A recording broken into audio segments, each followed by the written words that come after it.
All right, today we are diving into something pretty wild. It's a story from a text that's about 2,600 years old, and it's a prophetic vision, but not about what you'd expect. It's about the future of a sacred book. So let's just start with this idea. What if a book could actually foretell the corruption of another book? I mean, think about that for a second. We're not talking about a prophecy of a king or some big battle, but a prophecy about a text. A claim that one ancient record could predict how another sacred book would be changed and, well, have things taken out of it over time. Well, believe it or not, that is the exact scenario we're going to walk through today. We're diving into a 2,600-year-old prophetic vision found in a record known as the Book of Mormon. Specifically, we're looking at a chapter called 1 Nephi 13, and our goal here is just to neutrally explore the story it tells, exactly as it's written. Okay, so let's get into the vision itself. The story kicks off with a man named Nephi, and according to the text, an angel appears and basically shows him this sweeping, panoramic vision of the future. So the first thing Nephi sees isn't some specific event. It's more like the stage is being set. The angel shows him the future, pointing out the rise of all these different nations and kingdoms. The text calls them the Gentiles, which in this context just means nations outside of the ancient house of Israel. And this is the backdrop for everything that's about to happen. Now, onto this world stage steps a major player. A really powerful and influential organization emerges, and the prophecy gives it this very specific, very dramatic name. Yeah, it's called the Great and Abominable Church, and the language the text uses to describe it is intense. It's not subtle. It's portrayed as this organization that slayeth the saints of God, tortures them, and basically brings them into captivity. Really strong stuff. So you gotta ask, what's this organization's motivation? Well, according to the vision, it has nothing to do with spiritual things. It's all about worldly stuff. We're talking gold, silver, fancy clothes, and maybe, most importantly, the praise of the world. So the key here is that it's driven by earthly power and fame, not faith.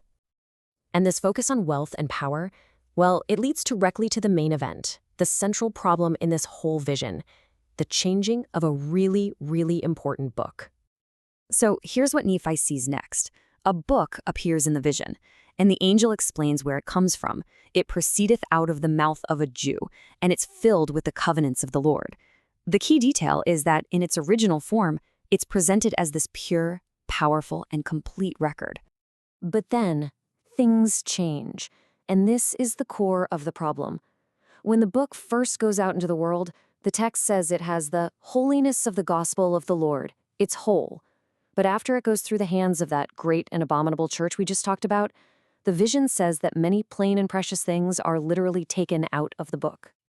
Okay, but why? Why would anyone do that? Well, the text gives a very direct answer.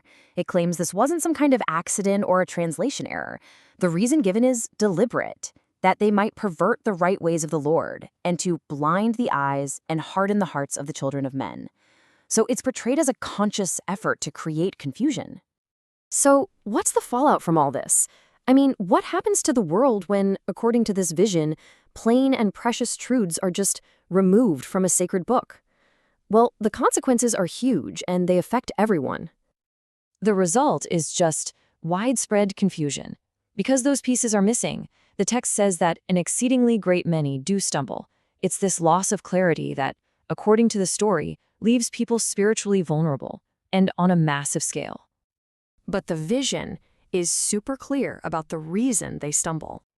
It's a straight-up cause and effect. They stumble for one reason, because of the many plain and precious things which have been taken out of the book. You see, the problem being described here isn't what's in the book. It's about what's been taken out. But the story doesn't just end there. In all this confusion, the vision makes a major pivot. It moves from the problem to the solution. And here's the solution. The angel reveals that in the future, other records will come out. And these aren't just random books. The text says they will come forth by the gift and power of the Lamb, which is a title used for Jesus Christ. So they're meant to be a direct answer to all that confusion. And what's so special about them? What's their main feature? Well, they are prophesied to have the gospel in that exact, plain and precious way that was lost. So you see, they are presented as the perfect fix, the direct remedy for the problem we saw earlier. This all leads up to the climax of the whole vision. But it's not a big battle, it's more like a convergence, a moment where these different records come together. So let's just be clear about what we're talking about here. That first record, the one described as coming from the mouth of a Jew, is understood in this tradition to be the Bible.